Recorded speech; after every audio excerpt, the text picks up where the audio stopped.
देखिए बेटा,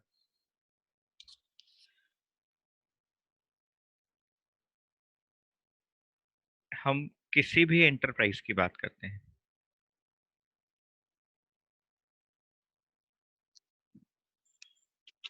दो तरह से एंटरप्राइजेज या ऑर्गेनाइजेशंस काम कर रही हैं। एक होती हैं बेटा प्रॉफिट अर्निंग एंटिटीज, जिनका मेन ऑब्जेक्टिव जिनका main objective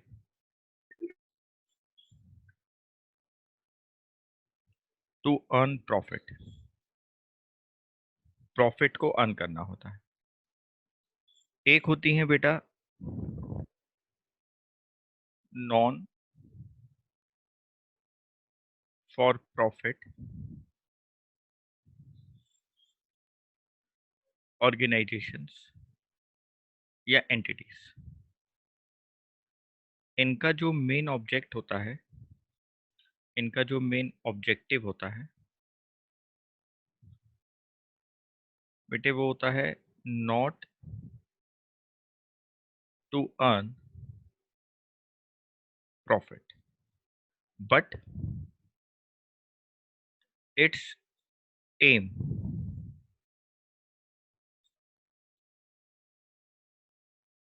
to serve the society and its members. अच्छा सर, जो एनपीओज होते हैं, नॉन प्रॉफिट ऑर्गेनाइजेशंस होती हैं, उनका मेन ऑब्जेक्टिव प्रॉफिट कमाना नहीं होता है। उनका मेन ऑब्जेक्टिव होता है पब्लिक वेलफेयर का, सोसाइटी को सर्व करने के लिए। हाँ सर, तो सर हम यहाँ पर लिख सकते हैं पब्लिक वेलफेयर मोटिव। हाँ बेटा, आप लिख सकते हैं पब्लिक वेलफेयर। ठीक है सर, तो हम इस चैप्टर के अंदर आप लोगों के साथ इन वाली एंटिटीज की बात करने वाले हैं। ये वाली एंटिटीज हम लोग 11th में पढ़ाए हैं और आप लोग बहुत अच्छे से पढ़कर आए हो। Trading account, profit and loss account और बैलेंस शीट, हाँ सर हम लोग पढ़कर आए हैं। ये मैंने आज आपके साथ पॉइंट नंबर 1 डिस्कस किया। हाँ सर, यहाँ तक तो हमें समझ में आया कि दो एंटिटीज हैं, दो तरह के एंटरप्राइजेस काम करते हैं, एक प्रॉफिट मोटिव के लिए और एक नॉन प्रॉफिट मोटिव के लिए।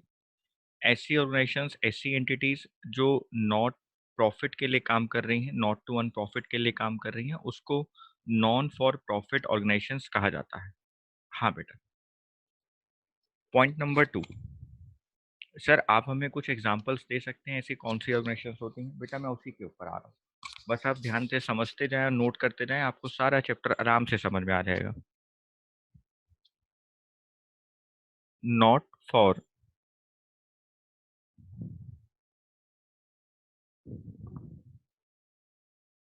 Profit organisations, also known as also known as non profit organization,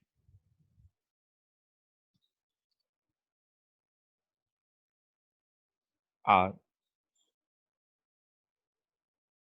set up, उनको बनाया जाता है with the objective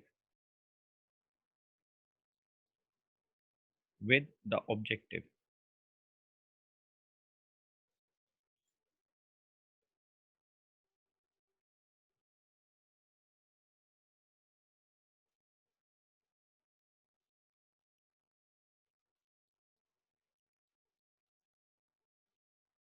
for cultural,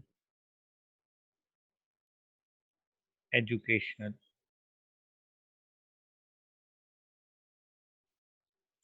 health, religious and public services etc. Sir cultural activity के लिए, एजुकेशनल एक्टिविटीज़ के लिए, हेल्थ एक्टिविटीज़ के लिए, रिलीजियस एक्टिविटीज़ के लिए, पब्लिक सर्विसेज के लिए, ये सारी एंटिटीज़ को बनाया जाता है। Not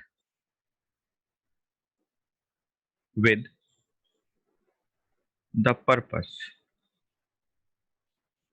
of earning profit. Sir ये भी आपने साफ साफ लिख दिया कि इनका जो पर्पस है वो बेटे प्रॉफिट अर्निंग नहीं है।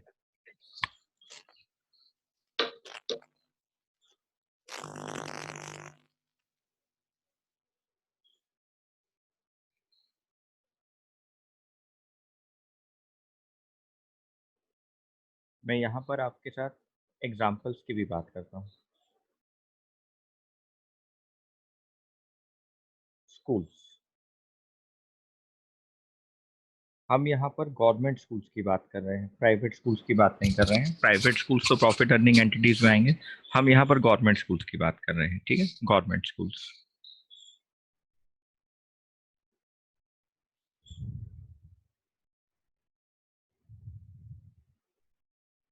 गवर्नमेंट हॉस्पिटल्स या पब्लिक हॉस्पिटल्स, मोहल्ला क्लिनिक, नॉन प्रॉफिट ऑर्गेनाइजेशन। बेटे बहुत सारी सोसाइटीज बनाई हैं गवर्नमेंट ने, societies for promotion of sports. Sports को प्रमोट करने के लिए बहुत सारी सोसाइटीज गवर्नमेंट ने बनाई। एक सोसाइटी तो आप लोग बहुत अच्छे से जानते हैं, यमुना स्पोर्ट्स कॉम्प्लेक्स, जो हमारे आप लोग घर के पास, हमारे सेंटर के पास है। वो गवर्नमेंट ने बनाया है, डीडीए ने बनाया है। वहाँ किसी भी स्पोर्ट्स एक्टिविटी के लिए आपसे जो अमाउंट चार्ज किया जाता है वो बहुत कम अमाउंट चार्ज किया जाता है। अगर आप किसी भी प्राइवेट एंटिटी में जाते हैं, जो ऐसी सोसाइटीज़ हैं जो प्राइवेटली ओन्ड है, वहाँ पर उन्हीं स्पोर्ट्स को जो आप वहाँ पर एंजॉय करते हैं, उन्हीं स्पोर्ट्स के लिए आपको ज़्यादा पैसा पे करना पड़ेगा। Okay sir.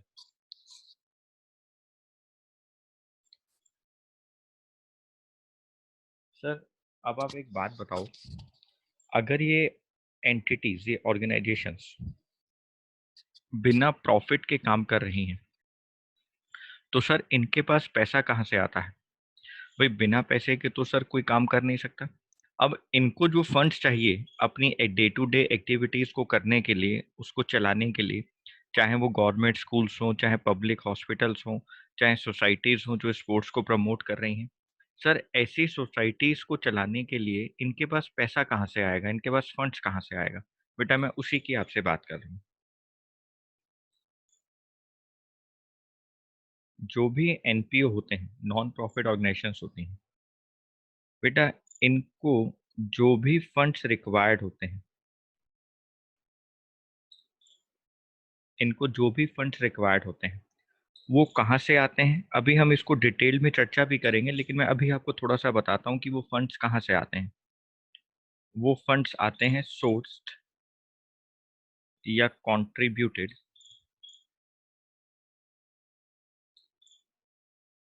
Contributed bye its members, bye its members and trustees. बेटे उस सोसाइटी को, उस ऑर्गेनाइजेशन को चलाने वाले जो ट्रस्टीज होते हैं, जो लोग वहाँ पे पैसा देते हैं, डोनेट करते हैं, दान करते हैं, या फिर उस सोसाइटी के अंदर जो मेंबर्स होते हैं, उन लोगों से हम पैसा लेते हैं, वो लोग यहाँ पर फंड्स देते हैं। सर वो कैसे फंड्स देते हैं हम उसकी बात आराम से करेंगे। अभी तो अगर हम वन मार्कर की बात करें और आपसे कोई पूछे कि भाई अगर वो नॉन प्रॉफिट ऑर्गेनाइजेशन है तो उसको अपने खर्चों को पूरा करने के लिए, उसको एक्टिविटीज को प्रमोट कराने के लिए पैसा कहाँ से आता है, कहाँ से फंड्स रिक्वायर्ड होते हैं? तो हमने उसका आंसर देना है कि फंड्स जो होते हैं वो कंट्रीब्यूट करते हैं उस सोसाइटी के, उस ऑर्गेनाइजेशंस के मेंबर्स या उसके ट्रस्टीज। ठीक है सर, अभी हम इसको याद कर लेते हैं, फिर आप हमें इसके बारे में बताइएगा। बेटा मैं आपको इसके बारे में बहुत कुछ बताऊंगा, ध्यान से देखिए। सर जो फंड्स रिसीव्ड होते हैं, जो फंड्स रिसीव्ड होते हैं वो किस किस नाम से आते हैं? उनका कोई नाम भी तो होता होगा जो फंड्स आते होंगे। हाँ बेटा, मैं आपको उनके नाम की जानकारी दे रहा हूँ और उनको हम लोग बाहर बाद में बहुत डिटेल में पढ़ने वाले हैं। ठीक है सर। सर आप बताओ उन फंड्स को किस नाम से पुकारा जाता है? बेटे उसको अलग अलग नाम से बोला जाएगा, अभी हम लोग उसकी डिटेल में चर्चा करेंगे। डोनेशंस। ठीक है सर।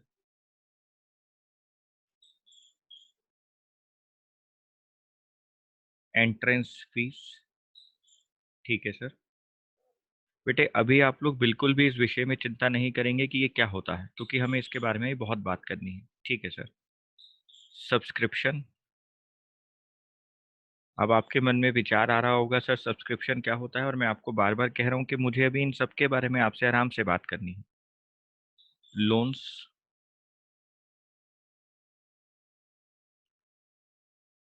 Government grants.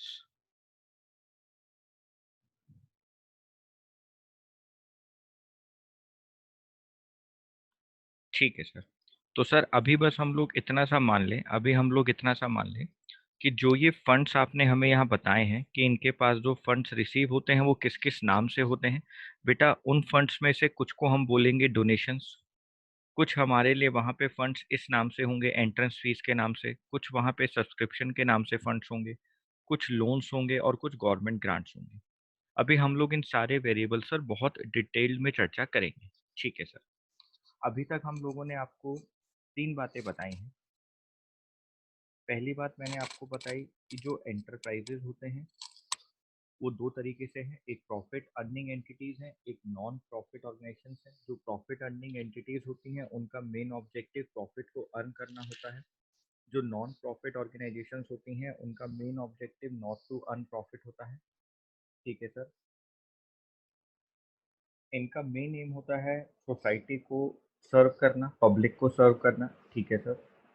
बेटे उसके बाद हमने आपसे बात करी कि non profit organisations also known as non profit non for profit organisations also known as non profit organisations are set up with the objective for cultural educational health religious public services etcetera and not with the purpose of earning profit. ये important बात थी जिसको हम लोगों ने underline भी आपको करके दिया।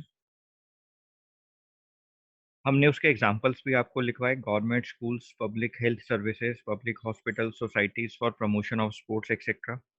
एनपीओ को चलाने के लिए जो फंड्स आपको रिक्वायर्ड होते हैं वो उसके मेंबर्स लेकर आते हैं या उसके ट्रस्टीज लेकर आते हैं। ठीक है सर। सर जो फंड्स होते हैं वो किस किस नाम से हमारे सामने आते हैं? बेटा उनका नाम या तो डोनेशन होता है, एंट्रेंस फीस होता है, सब्सक्रिप्शन होता है, लोन्स होता है, गवर्नमेंट ग्रांट्स होता है। ये तो मैंने आपको कुछ एग्जांपल्स दिए हैं, इसके अलावा भी कुछ और चीजें होती हैं जिसको हम लोग पढ़ेंगे। ठीक है सर। आगे की बात देखते हैं। Point number 4।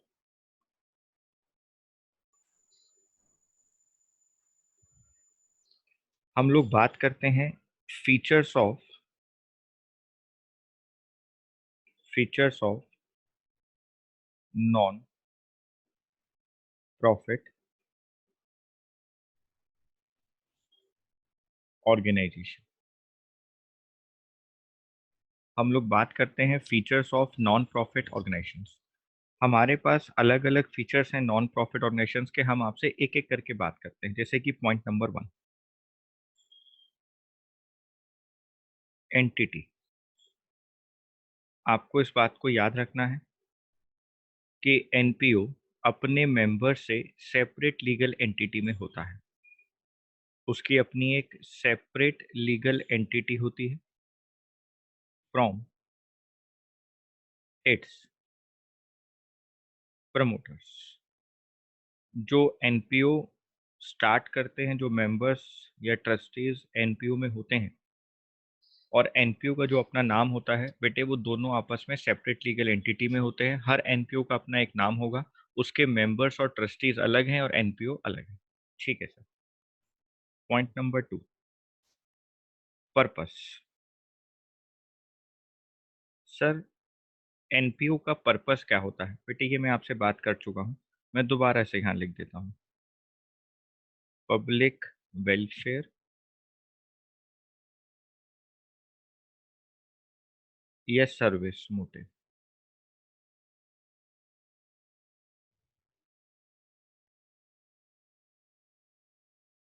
ठीक है सर।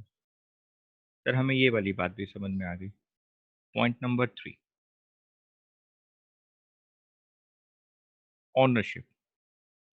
सर जो ट्रस्टीज होते हैं, जो मेंबर होते हैं, वो इसके ऑनर होते हैं? नहीं बेटा, मैं बिल्कुल नहीं कहूँगा कि जो ट्रस्टीज इंडिविजुअल होते हैं या ग्रुप ऑफ इंडिविजुअल होता है वो उसके ऑनर होते हैं, बिल्कुल नहीं होता। ये सोसाइटी बनाती है, ट्रस्ट बनाती है, तो जो इसको सेटअप किया जाता है वो सोसाइटी या ट्रस्ट करता है, ठीक है। सोसाइटीज बनाने के लिए इंडिया में एक एक्ट है, कोऑपरेटिव सोसाइटीज एक्ट। उसके अकॉर्डिंग सोसाइटीज बनाई जाती हैं, जिसके अंदर मिनिमम 7 मेंबर्स वाली बात होती है। उसके अपने कुछ रूल्स हैं, उसके अकॉर्डिंग यहाँ सोसाइटीज बनाकर ही एनपीओ चलाया जाता है। ठीक है सर। तो हमें सिर्फ इतना सा याद रखना है, सेटअप एज सोसाइटी और trust, not owned by an individual और ग्रुप ऑफ इंडिविजुअल। इसको ना तो कोई इंडिविजुअल चलाता है, ना उसका कोई ग्रुप चलाता है। ये सेटअप करती हैं सोसाइटीज या trust, not owned by any individual और ग्रुप ऑफ इंडिविजुअल। ठीक है सर।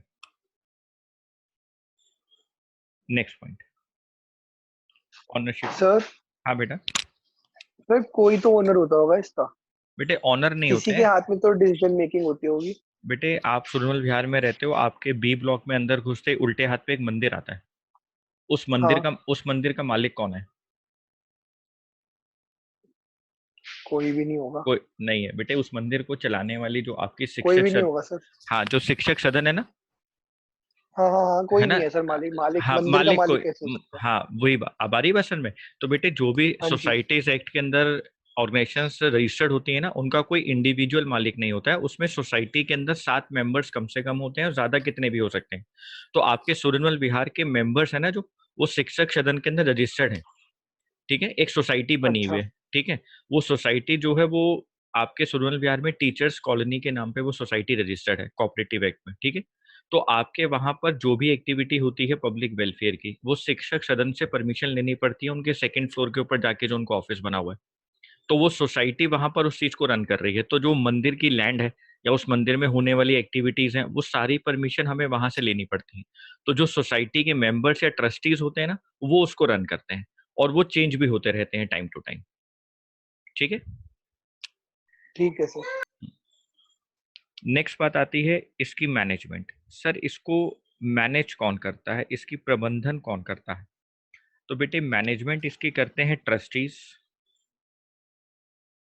और उनके बीच में इलेक्शंस होते हैं, मेंबर्स के बीच में इलेक्शन होते हैं, एक इलेक्शन कमेटी बनती है जिसको कहा जाता है मैनेजिंग कमेटी, जिसको कहा जाता है मैनेजिंग कमेटी।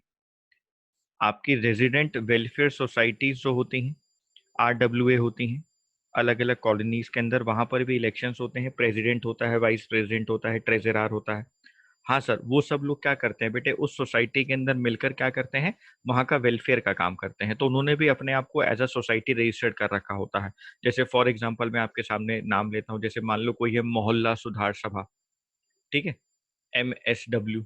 अब सब वो क्या काम करते हैं, उसके अंदर एक सोसाइटी में उन्होंने अपने आप को रजिस्टर्ड करा, ठीक है। सुरनवल बिहार में मान लो वो सोसाइटी बनी है। अब वो उस ब्लॉक को, उस पूरे इलाके को पब्लिक वेलफेयर के लिए काम करेंगे।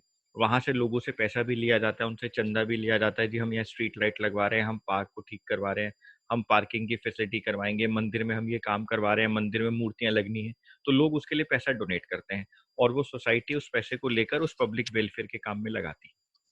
बेटे हम ये सारी बातें भी हम आगे जाकर अकाउंट्स में पढ़ने वाले हैं, लेकिन बस आपको ये याद रखना है कि ऑनरशिप सिर्फ सोसाइटी की होती है, सोसाइटी उसको सेटअप करती है, ट्रस्ट उसको सेटअप करता है। कोई इंडिविजुअल या ग्रुप ऑफ इंडिविजुअल उसका मालिक नहीं होता है। उसकी मैनेजमेंट मैनेजिंग कमेटी के हाथ में होती है, जो मेंबर्स होते हैं उनके बीच में इलेक्शंस होते हैं, मैनेजिंग कमेटी बनाई जाती है और वो ट्रस्टीज उसको देखते हैं। बेटा नेक्स्ट सर पॉइंट। हाँ हाँ। सर एक सर डाउट है सर। ठीक है। मैनेजमेंट कमेटी के जो मेंबर्स होते हैं वो ट्रस्टीज इलेक्ट हुए हुए होते हैं ना? नहीं बेटे, ट्रस्टीज होते हैं प्रमोटर्स जो उसके अंदर पैसा लगाते हैं। जैसे हमें कहीं मंदिर बनाना है, हमने 5 लोगों को ढूंढ लिया, 5 हमने कहा कि साहब यहाँ मंदिर बनाना है, उन्होंने कहा मैं यहाँ ट्रस्ट मेंबर बन जाता हूँ, मैं आपको 5-5 लाख रुपए दे देता हूँ। उसके बाद हम धीरे धीरे करके उन ट्रस्टीज के साथ और मेंबर्स को भी लेकर आते हैं। अब डिपेंड ये करता है कि ट्रस्टी भी वहां इलेक्शन लड़ना चाहता है कि नहीं लड़ना चाहता है।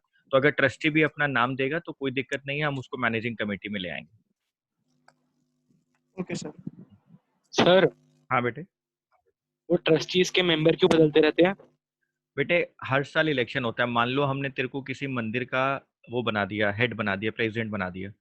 फिर तेरी शिकायतें मंदिर के अलग अलग लोगों करने लगे कि साहब जो प्रतीक अरोड़ा है ना, जब भंडारा होता है ना तो वो सारा भंडारा अपने घर में भेज देता है, अपने दोस्तों को दे देता है, पब्लिक को नहीं देता सर। और वो लोगों को मारता है जो पब्लिक उससे लेने आती है। तो अब तुम्हारा जो नाम है वो ठीक हो रहा है कि खराब हो रहा है? खराब सर। खराब हो रहा है। तो अगले साल जब इलेक्शन होगा तो क्या मेंबर्स आपको वोट करेंगे? नहीं। नहीं ना। तो मान लो वहां पर 100 मेंबर हैं और ट्रस्टी के अंदर आप दोबारा से इलेक्शन के लिए चले गए, नॉमिनेट हो रहे हो कि साहब मैं ना इलेक्शन लड़ूंगा एज अ प्रेसिडेंट दोबारा से, लेकिन आपकी बहुत सारी शिकायतें मेंबर्स तक आ रही थी, तो मेंबर्स आपको दोबारा इलेक्ट ही नहीं करेंगे।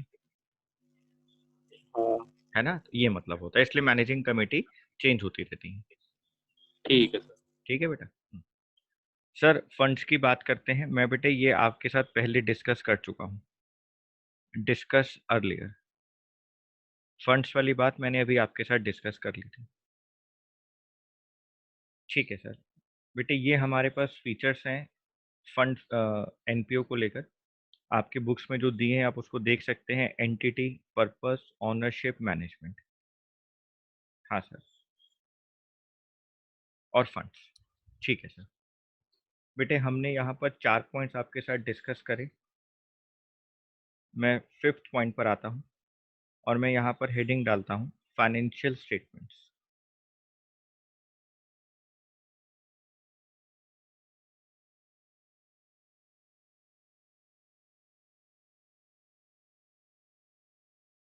Financial statements. सर जो एनपीओ होती हैं उनके लिए कौन कौन सी फाइनेंशियल स्टेटमेंट्स होती हैं, उनको क्या क्या अकाउंट्स बनाने होते हैं? बेटे फाइनेंशियल स्टेटमेंट्स जो एनपीओ में है वो 3 है बेसिकली। हमें वो तीनों चीजें बनानी होती हैं। एक को कहा जाता है रिसिप्ट एंड पेमेंट अकाउंट।